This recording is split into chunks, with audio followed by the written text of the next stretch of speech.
Hello guys, स्वागत है आपके अपने यूट्यूब चैनल ड्रीम सेंटर के इस वीडियो लेक्चर में। सो गाइस, जैसा कि हमने आपसे वादा किया था कि हम बेसिक इंग्लिश की एक वीडियो सीरीज ला रहे हैं जहां पर आपको बेसिक से लेकर एडवांस तक के वीडियो लेक्चर प्रोवाइड किए जाएंगे, जिसका ये वीडियो नंबर 6 है। अब तक के वीडियो में हमने देखा कि साउंड से लेटर्स की उत्पत्ति हुई, कई सारे लेटर्स मिलकर एक वर्ड बना और कई सारे वर्ड्स मिलकर सेंटेंस का निर्माण करते हैं और कई सारे सेंटेंसेस मिलकर एक पैराग्राफ का निर्माण करते हैं। तो अगर आपने अब तक उन वीडियो को नहीं देखा है, ऊपर आई के बटन या नीचे डिस्क्रिप्शन में जाकर उन वीडियो को जरूर से जरूर देखें, क्योंकि उन वीडियो में हमने सारी चीजें डिटेल में कवर की हैं। आज के इस वीडियो लेक्चर में हम देखेंगे कि सेंटेंस क्या होता है और ये कितने प्रकार का होता है। तो सबसे पहले सेंटेंस होता क्या है। किसी भी लैंग्वेज में हमें बोलने या लिखने के लिए वर्ड्स की जरूरत पड़ती है, यानी शब्द की जरूरत पड़ती है। शब्दों का ऐसा समूह जो आपकी बात के अर्थ को पूरी तरह स्पष्ट कर दे, जिसको आप कह रहे हैं या बता रहे हैं, उसे सेंटेंस कहते हैं। In every language there is a need of group of words to communicate, such a group of words which can complete message is called sentence। आज के यानी सेंटेंस वो होता है जो कि आपके द्वारा कही गई बात दूसरे पर्सन को समझ में आ जाए, वही सेंटेंस होता है। तो सेंटेंस कितने प्रकार का होता है। क्लासिफिकेशन फर्स्ट के अनुसार सेंटेंस 5 प्रकार का होता है। असर्टिव सेंटेंस यानी स्वीकारात्मक घोषणात्मक वाक्य, इंट्रोगेटिव सेंटेंस प्रश्नवाचक प्रश्नसूचक वाक्य, इंपरेटिव सेंटेंस यानी आज्ञा सूचक वाक्य, एक्सक्लामेटरी सेंटेंस विस्मयादिबोधक वाक्य, ऑप्टेटिव सेंटेंस। क्लासिफिकेशन सेकंड के अनुसार सेंटेंस 4 प्रकार का होता है। Affirmative sentence, negative sentence, interrogative sentence, interrogative negative sentence. तो आप में से अधिकतर लोगों का सवाल होगा कि ये क्लासिफिकेशन क्या है। क्लासिफिकेशन मतलब सेंटेंस को अलग अलग कैटेगराइज कर देना, यानी अलग अलग वर्गों में रखना। इस वर्ग का सेंटेंस ये होता है और इस वर्ग का सेंटेंस ये होता है। तो आज के इस वीडियो लेक्चर में हम देखेंगे क्लासिफिकेशन 1 यानी वर्गीकरण फर्स्ट का पहला sentence assertive sentence. Assertive sentence होता क्या है। Such a sentence state fact opinion and idea. ऐसे सेंटेंस, ऐसे वाक्य जिनमें तथ्यों या विचारों या ऐश्वर्या माइनस राय का वर्णन किया गया है, उसे असर्टिव सेंटेंस कहते हैं। तो आइए कुछ एग्जांपल्स की मदद से हम देखते हैं कैसे। ये तथ्य या ओपिनियन और आइडिया है क्या। The earth moves around the sun. पृथ्वी सूर्य के चारों ओर चक्कर लगाती है। इस बात में सच्चाई है, यह एक फैक्ट है। इस बात में सच्चाई है कि पृथ्वी सूर्य के चारों ओर घूमती है। दूसरा हमारे पास सेंटेंस है डॉग बार्क्स एट स्ट्रेंजर। कुत्ता अजनबियों पर भौंकता है। यह भी एक सत्य है, क्योंकि कुत्तों का काम होता है भौंकना अजनबियों पे। आप में से अधिकतर लोगों का सवाल होगा कि सर हमारे घर में एक कुत्ता है, वो किसी को देखकर भौंकता ही नहीं है, तो उस कुत्ते को डॉक्टर्स की जरूरत है। इसका मतलब उसकी जगह पर दूसरा कुत्ता लाइए, हो सकता है भौंकना स्टार्ट कर दें, क्योंकि कुत्तों का काम है अजनबियों को घर में आए या कहीं भी आए उनको देखकर भौंकना। तीसरा है हमारे पास Mahatma Gandhi is known as father of nation. Mahatma Gandhi को राष्ट्रपिता के रूप में जाना जाता है। इस बात में भी सच्चाई है, यह भी एक फैक्ट है। Narendra Modi is the prime minister of India. Narendra Modi हमारे देश के प्राइम मिनिस्टर यानी प्रधानमंत्री हैं। यह इस बात में भी सच्चाई है, यह एक फैक्ट है। अभी आपने एक सेंटेंस देखा, Narendra Modi is the prime minister of India. इस बात में सच्चाई है। तो आप में से अधिकतर लोगों का बहुत सारा सवाल होगा, तो आपको एक और क्वेश्चन देते हैं, एक और सेंटेंस आपके सामने रखते हैं। Pandit Jawaharlal Nehru was the first prime minister of India. इस सेंटेंस में भी सच्चाई है, यानी इस बात में भी सच्चाई है, यह एक फैक्ट है। आपके सामने एक सेंटेंस है, सी ऑलवेज स्पीक्स ट्रूथ। इसका मतलब ये हुआ कि आपकी कोई बाबू सोना है और आप उससे अक्सर बात करते हैं। तो होता क्या है, आप अपने दोस्त से बता रहे हैं कि सी ऑलवेज स्पीक्स ट्रूथ, वह हमेशा मुझसे सच बोलती है। तो क्या ये एक वहम है? यह एक फैक्ट नहीं, आपका एक वहम है। He watch study related video on mobile, आपका कोई दोस्त है जिसके बारे में मतलब कोई अगर दोस्त होता है तो जाहिर सी बात है उसकी आप बड़ाई ही करेंगे। तो आप किसी तीसरे बंदे से बता रहे हैं कि वो उस बंदे को देखा है कि वह हमेशा मोबाइल में लगा रहता है, तो आपसे पूछ रहा है कि वो मोबाइल में करता क्या है। तो आप बता रहे हैं कि he watch study related video on mobile, वह मोबाइल पर हमेशा पढ़ाई से संबंधित वीडियो देखता है। एक आपका दूसरा दोस्त है जो उस दोस्त का इस दोस्त से नहीं बनती, तो वो क्या कहता है? He does not watch study related video on mobile. He does not watch study related video on mobile. इसका मतलब ये हुआ कि ये आपकी ओपिनियन में ये क्या है? एक सेंटेंस क्या है? एक ओपिनियन है, क्योंकि आपके ओपिनियन में वो क्या है?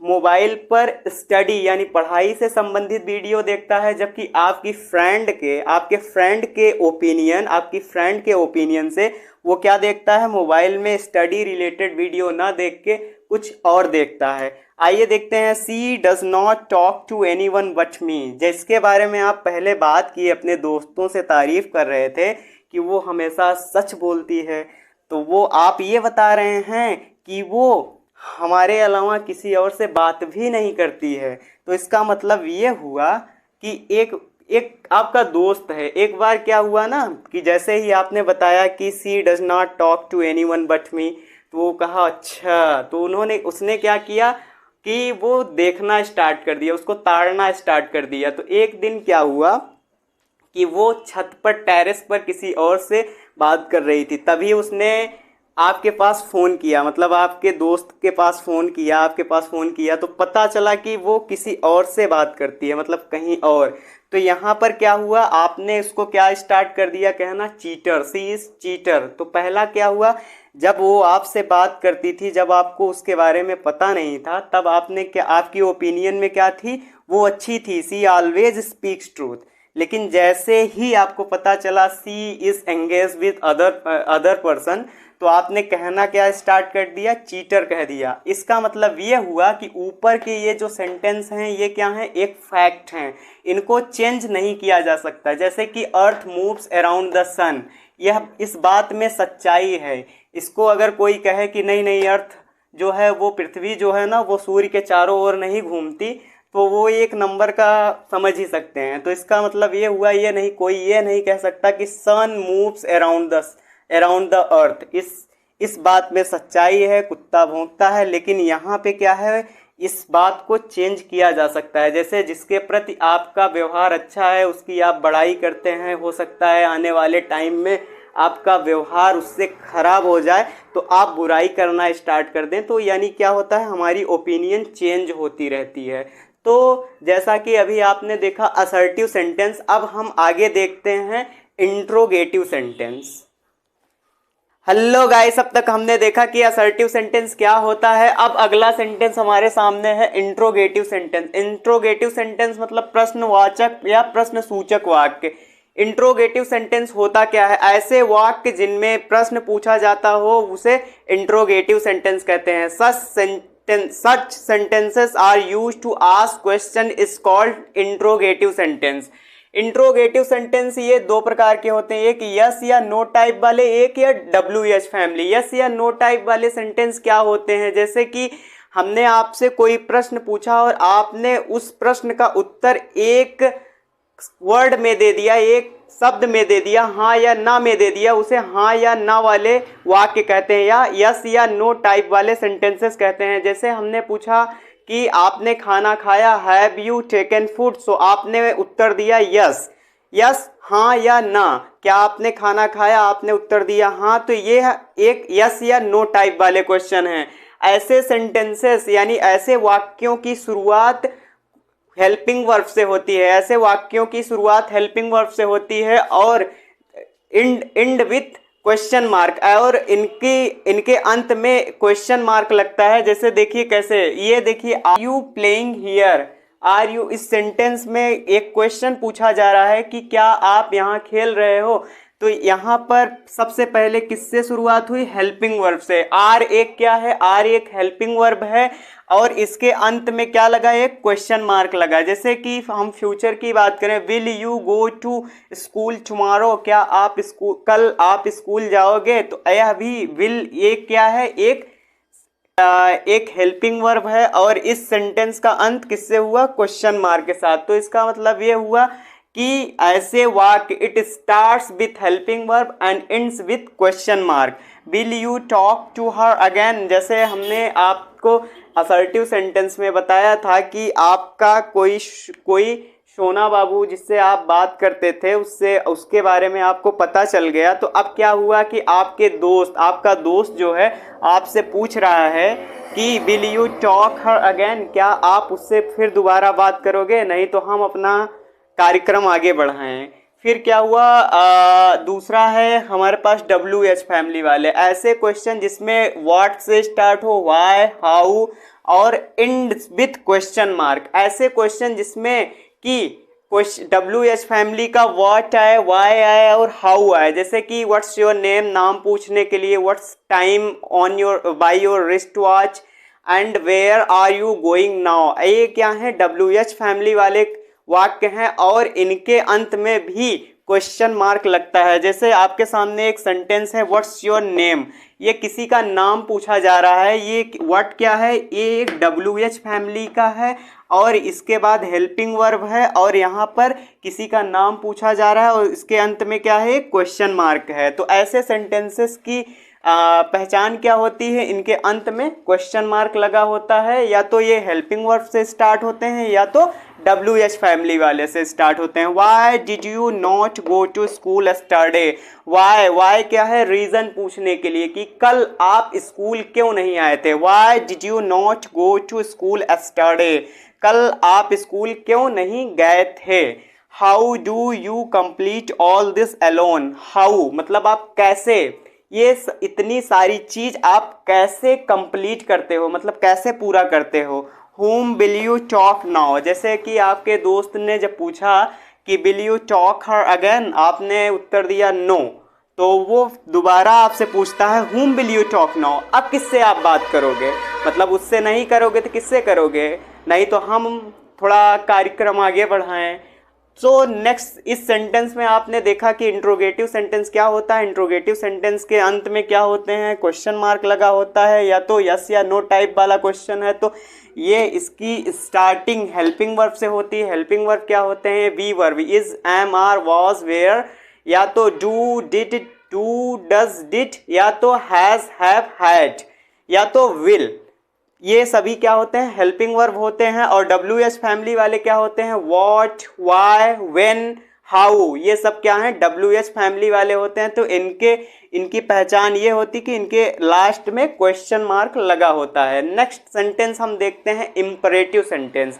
क्लासिफिकेशन फर्स्ट के अनुसार अगला सेंटेंस है, अगला वाक्य हमारा है इंपरेटिव सेंटेंस। तो आइए देखते हैं इंपरेटिव सेंटेंस के बारे में। जैसा कि गाइस अभी आपने देखा कि इंट्रोगेटिव सेंटेंस क्या होता है, अब नेक्स्ट सेंटेंस देखते हैं इंपरेटिव सेंटेंस क्या होता है। इंपरेटिव सेंटेंस मतलब आज्ञा सूचक वाक्य या आदेशात्मक वाक्य। Such a sentences are used to permit command, request and suggestion। ऐसे वाक्यों का उपयोग अनुमति देने या लेने के लिए, आदेश देने के लिए, प्रार्थना करने के लिए या सुझाव देने के लिए यूज किया जाता है। वो कैसे, आइए देखते हैं सेंटेंसेस की मदद से। जैसे यहाँ पे है यू मे सिट नाउ, अब आप बैठ सकते हैं। यहाँ आप किसी को परमिशन दे रहे हैं। जैसे आपके यहाँ कोई रिलेटिव आए और वो खड़े हैं तो अब आप उनको क्या कर रहे हैं कि अब आप बैठ सकते हैं, यू मे सिट नाउ, अब आप बैठिए। या तो आप मान लीजिए किसी के यहाँ गए, किसी रिलेटिव्स के यहाँ गए, तो क्या होता है कि जब तक किसी बड़े की परमिशन ना मिल जाए तब तक आपको वहाँ जाने की या घर लौटने की, तक किसी बड़े का परमिशन ना मिल जाए तब तक आप वहाँ से आ नहीं सकते। तो क्या होता है कि आप किसी का परमिशन लेना चाहते हैं तो आप क्या कह सकते हैं, जैसे कि क्या मैं अब घर जा सकता हूँ, may I go back to my home. यदि उन्होंने परमिशन दे दिया तो आपको परमिशन मिल गई। तो इसका मतलब ये हुआ कि ऐसे वाक्यों का उपयोग परमिशन देने के लिए और परमिशन लेने के लिए भी यूज़ किया जाता है। जैसे कि हमने आपको सेंटेंसेस की मदद से बताया, जैसे यू मे गो नाउ, जैसे आपने उनसे परमिशन मांगा और उन्होंने परमिशन दे दिया तो क्या हुआ, यू मे गो नाउ। आपने बोला may I go back to my home, यदि उन्होंने परमिशन दे दिया यू मे गो नाउ, अब आप जा सकते हैं। तीसरा सेंटेंस है bring a glass of water, जैसे कि आप किसी छोटे को आप आदेश दे रहे हैं कि मेरे लिए एक ग्लास पानी लाओ, तो क्या हुआ, आप यहाँ पे किसी को कमांड कर रहे हैं। अब मान लीजिए आपके घर कोई छोटा बच्चा है, वो काफ़ी देर से शैतानियाँ कर रहा है, तो उसे आप आदेश दे रहे हैं डू स्टडी, या आप टीचर हैं, यदि आप टीचर हैं तो क्लास में क्या कह रहे हैं, डू स्टडी बच्चों को, तो ये क्या हो गए, एक कमांड हो गया। जैसे कॉल हर इमीडिएटली, उसे तुरंत के तुरंत अभी कॉल करें। किसी को आप क्या दे रहे हैं, कमांड दे रहे हैं। इस सेंटेंस में आप किसी को कमांड दे रहे हैं।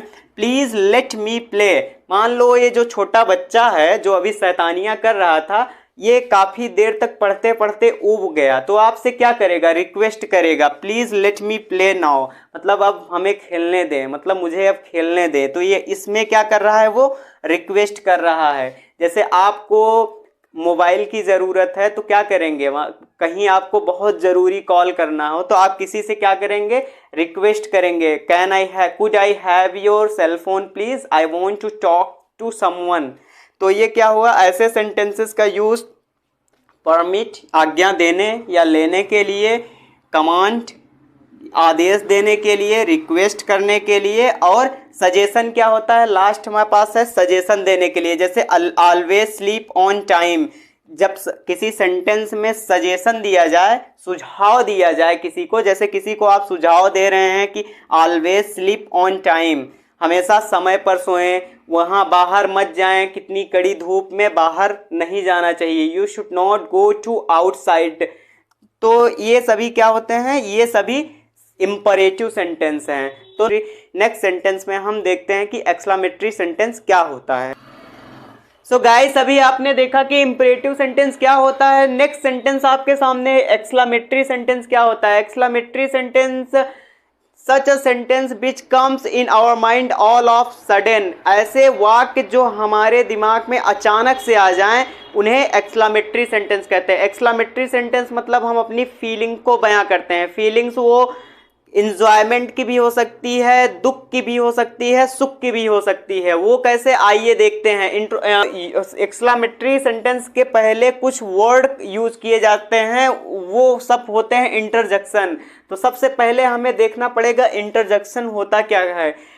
It is a word, interjection is not a sentence, interjection एक सेंटेंस नहीं होता। It is a word which comes our mind all of sudden, यह एक शब्द होता है। इंटरजेक्शन एक शब्द होता है जो हमारे दिमाग में अचानक से आ जाए। जैसे क्या है, ओ, आ, वाओ, फाई फाई, इसका मतलब क्या हुआ, ओ। जैसे ये क्या करते हैं, फीलिंग्स को बयां करते हैं। जैसे कैसे, तो देखिए, जैसे मान लीजिए कि आप क्लास में पढ़ रहे हैं, आप दो दोस्त हैं, क्लास में एक ही क्लास में पढ़ते हैं और काफ़ी देर से आप बात कर रहे हैं, काफ़ी देर से आप बात कर रहे हैं, तो आपके टीचर ने डांट के चुप करा दिया।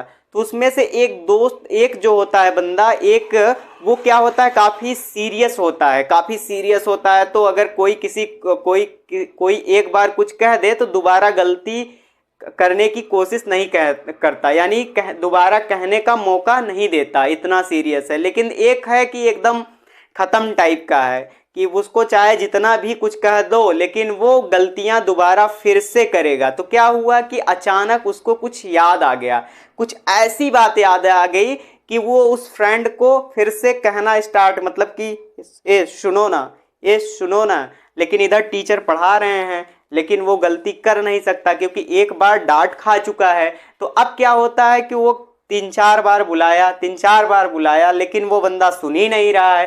तो क्या करता है, वो पेन निकालता है, उसके बाद क्या करता है ना। तो उसके बाद क्या हुआ कि इसके मुख से, जिसको वो पेन लगी, उसके मुख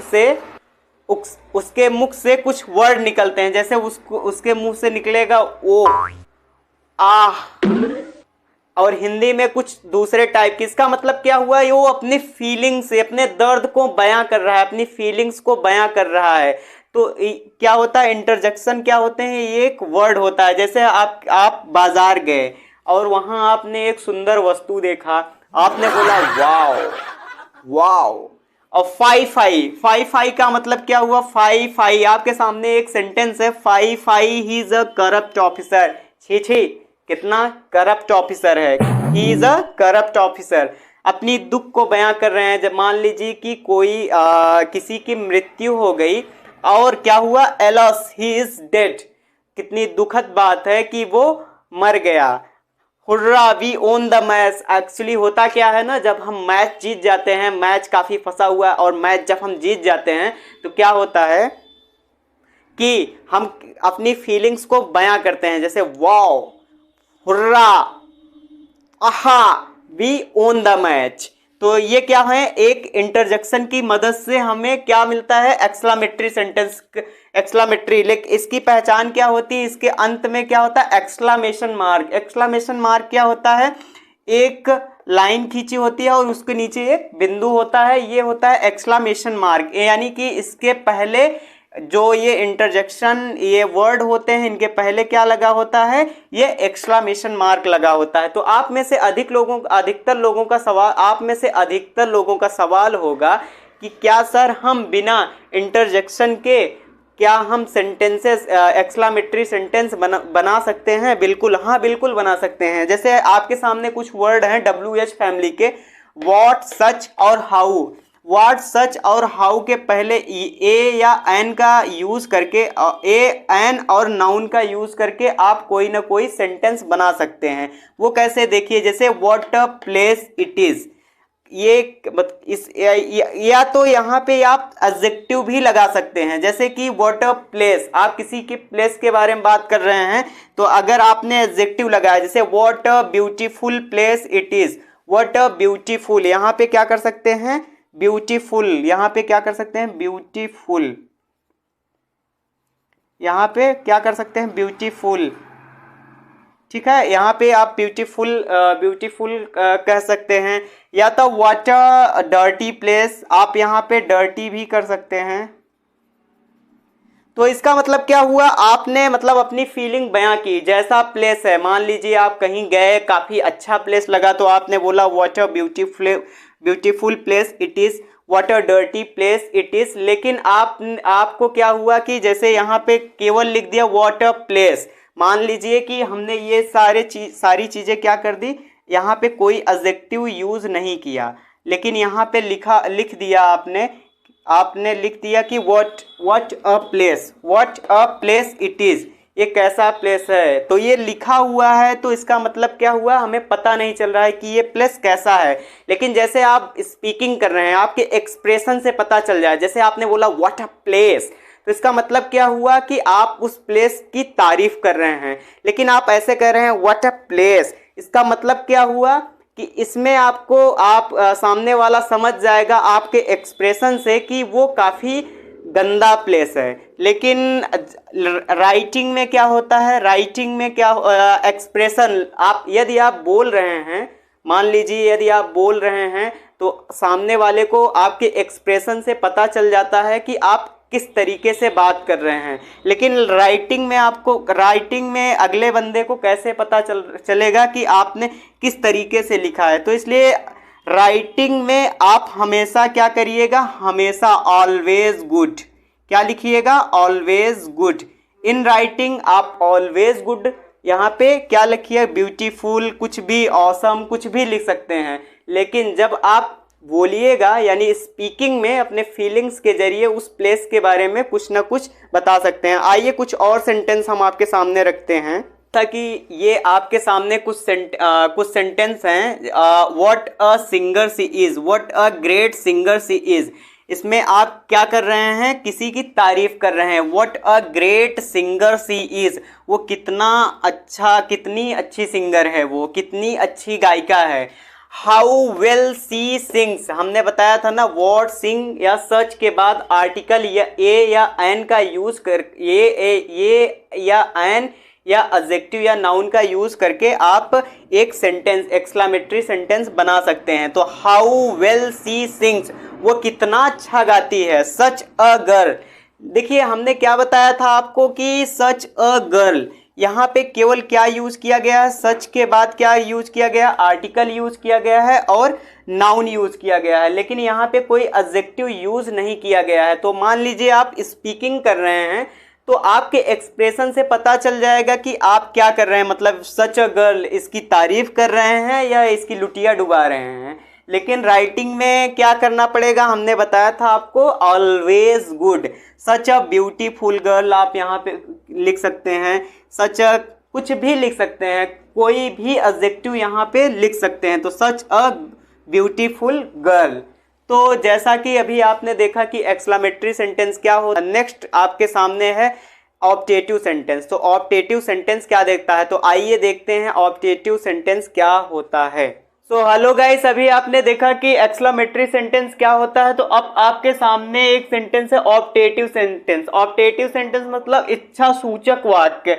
सच sentences are used to express bless, curse, wish, ऐसे वाक्य जिनमें दुआ या बद्दुआ, दुआ बद्दुआ या इच्छा व्यक्त की गई है उसे ऑप्टेटिव सेंटेंस कहते हैं। जैसे आइए सेंटेंसेस की मदद से देखते हैं। Wish you a very happy birthday, भगवान करे आपका बर्थडे अच्छा हो। May you get a good job, actually होता क्या है, ऑप्टेटिव सेंटेंस वो होता है, जैसे मान लीजिए कि हमने पिछला सेंटेंस आपको पढ़ाया इंपरेटिव सेंटेंस, और आपने किसी को कमांड किया, ऑर्डर किया कि एक गिलास पानी पिलाओ, और वो आपके लिए पानी लेके आया। तो आपने उसको कुछ आशीर्वाद दिया कि भगवान करे आपकी जॉब लग जाए, भगवान करे आप परीक्षा में सफल हो जाएं, भगवान करे आपकी जॉब लग जाए। May you get a good job, भगवान करे आप परीक्षा में सफल हो जाएं। May you pass the examination,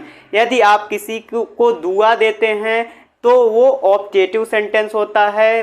अगर आपने पानी मांगा और पानी की जगह आपको वो कुछ और पिला दिया तो आप उसे बद्दुआ देंगे, भगवान करे आप may you go to hell, भगवान करे आपका कल्याण हो। तो इस तरह से अगर आप किसी को बद्दुआ दे रहे हैं तो भी वो एक ऑप्टेटिव सेंटेंस है। तो आइए कुछ सेंटेंसेस हमारे सामने हैं।